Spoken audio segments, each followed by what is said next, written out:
পরিবারের কাছে যেন তারা পরবর্তী যে জীবনটা থাকে সেটা যেন সম্মানের সহিত তারা পরবর্তী সময়টুকু পালন করে, সেখানেও যেন তাদের আচরণের মাধ্যমে আমাদের পুলিশ বাহিনীতে ছিল পুলিশের যেন ভাবমূর্তি উজ্জ্বল করে, তারা দেখলেই যেন কেউ বলতে পারে যে না একটা ডিসিপ্লিন বাহিনী থেকে আসছে, তার কথা কাজে কর্মে সে আমাদের যে সুনাম সেখানেও যেন তার পরবর্তী জীবনের প্রতিফলন হয় সেই আশাবাদ ব্যক্ত করছি। পাশাপাশি অনেক সময় আমরা শুধু সরকারি অর্ডারই আপনাদেরকে শুনিয়ে গেছি, আপনারা যখনই জীবন দায়িত্ব শুনিয়েছি আপনারা সেটা যান প্রাণ দিয়ে করার চেষ্টা করেছেন, কিন্তু আমি অফিসার ইনচার্জ হিসেবে হয়তো যেটুকু দায়িত্ব আপনাদের খবর রাখার কথা সেটা হয়তো আমি সেভাবে করতে পারি নাই, সেই জন্য দুঃখ প্রকাশ করছি।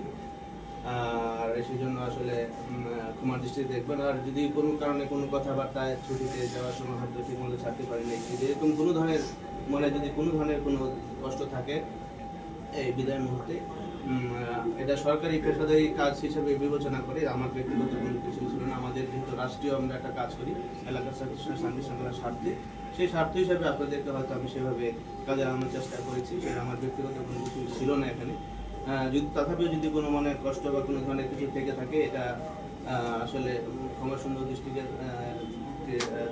দেখবে।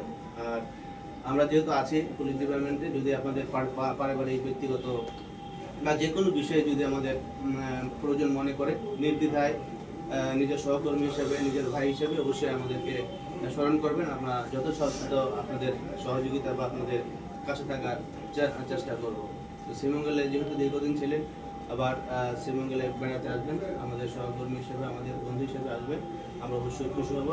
আমরা আসলে চেয়েছিলাম যে আরও একটু ভালোভাবে অনুষ্ঠান করতে, কিন্তু ওই যে সামান্য বৃষ্টির কারণে আমরা হয়তো করতে পারিনি। আপনাদের জন্য সামান্য কিছু উপহার সামগ্রী আমাদের পক্ষ থেকে আপনাদের জন্য